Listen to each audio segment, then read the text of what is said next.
As someone who loves to do makeup and also watch others do their makeup, I have found that clown makeup can either look really, really good or really, really bad. And it can look really, really good if you follow the same exact steps as a lot of others do. So these steps include doing your base, then finally your eyes, nose, your mouth, and then you set it all in with setting spray. So the first thing you'll need is to get all of your products ready. So for your base, you're going to want to use primer, foundation, contour. This can either be a stick or a bronzer, powder, also concealer, highlighter, which can also be liquid or a powder as well. And then for the rest of your makeup, you'll need eyeshadow, mascara. You can optionally add fake eyelashes or eyeliner. Then you'll also need setting spray. And then you're also going to want to grab any type of applicators you normally use for your makeup. Now this could be sponges or brushes and anything like that. So the first thing you want to do is start with your base. Now the first thing you want to grab is your primer. Primer is the first thing that should always go on your face, no matter if you're doing a scary clown makeup look or even your everyday makeup look. Because this could, according to Kate Moron, by applying this to your face, it makes your makeup easier to put on and ensures that it won't even budge throughout the day. So after you do that, you're going to want to grab your foundation, and you want to make sure this is the one that you normally use. If you want to do a scarier clown, you can optionally make your face darker or lighter. I just recommend doing the one that you normally use for your face anyway. And to put this on, a lot of people actually put it on incorrectly. If you're using a brush, you want to start from your nose and go out in order to avoid wrinkling. And then if you're using a sponge, you would want to dab it instead of spread it. Because, according to Lauren Venti, you want to buff it or bounce out your foundation into your skin as opposed to painting it on. This is to build coverage and avoid streakiness. So after that, you want to use your concealer. Now this needs to be a somewhat lighter shade of your foundation, but also still very closely matched to your skin. And you want to apply this over any blemishes, pimples, and then I also like to do, and a lot of other people like to do, under their eyes, on the tip of their nose, and right here on their chin. So after that, you want to blend it out with either a brush using circular motions or again with the Beauty Blender doing dabbing motions. So then after that, you want to add your highlighter or contour. So you can use a highlight powder, much like this, or you can use a liquid highlighter. Liquid highlighter is often more prominent than the powder highlighter. So if you want it to be very bright, use liquid instead of powder. And then you also need to use your concealer,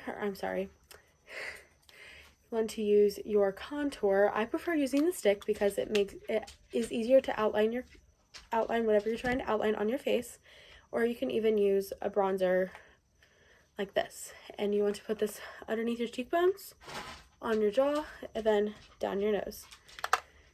This is to accentuate all your natural face curves and make your face look even better than it already is. So then you want to go on to actual shape and colors. So the first thing you want to do is to pick a color scheme. Now this is very important because if it doesn't have a color scheme, then it's not going to look right. So some common clown color schemes are purple, red, pink, and blue. Now you can of course do any other type of color combo you would like. Those are just the more common ones, if you will. So then after that, you want to go on to creating your actual look. So you want to start with your eyes, preferably the top part, or the bottom part of your eyes.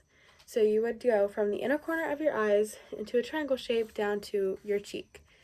And to do this, you would like to use, you can use tape to mark out where you want it to go, or you can freehand it and use a very colorful color palette, much like this, to make sure you have all the colors that you need for this. And then after that, you would like to do the actual eyeshadow portion. And again, you want to stick to the same color schemes and do it how you normally would, preferably starting with lighter shades on the inner corner of your eyes and going to darker shades on the outer corners and blending it all in the middle. Then after that, you want to do the rest of your eyes, which can consist of highly recommended mascara. You can use any mascara that you like. Basically, as long as it has a little wand, it can be big, it can be small, it can do very little or can do a lot to your lashes. It's actually up to you, depending on if you want to use it or not. I highly recommend it. If you don't have to, then also optionally, you can add some fake lashes to really accentuate your eyelashes and make them longer and more prominent. Then also, if you want to accentuate your eyeline or your curves right here, you can use eyeliner. Now this could be stick, I don't have a stick, or it can be like the one I use, which is a liquid, or it can even be a cream or a powder, whatever one you prefer. Then after that, you want to go on to your nose, and this is supposed to be a circular or oval shape at the tip of your nose that fits in with the color scheme and just fits in perfectly right there. That's really all you need to do for that.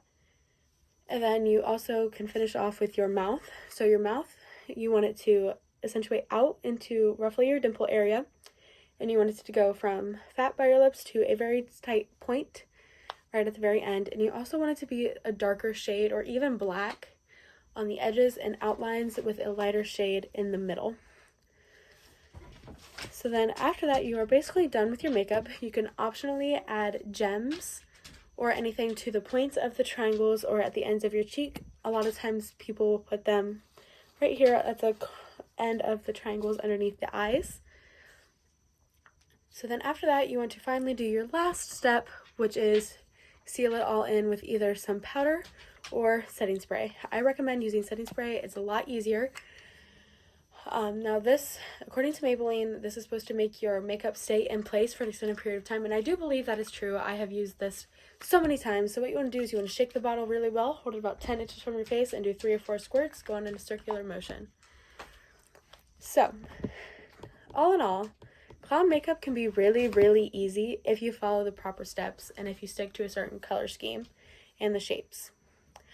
Your makeup could look effortless and so amazing if you just do the steps of your base, then your eyes, nose, mouth, and then setting it all in. So I encourage you, if you love makeup or would like to try makeup like this, much like myself, I encourage you to try this makeup out. Thank you.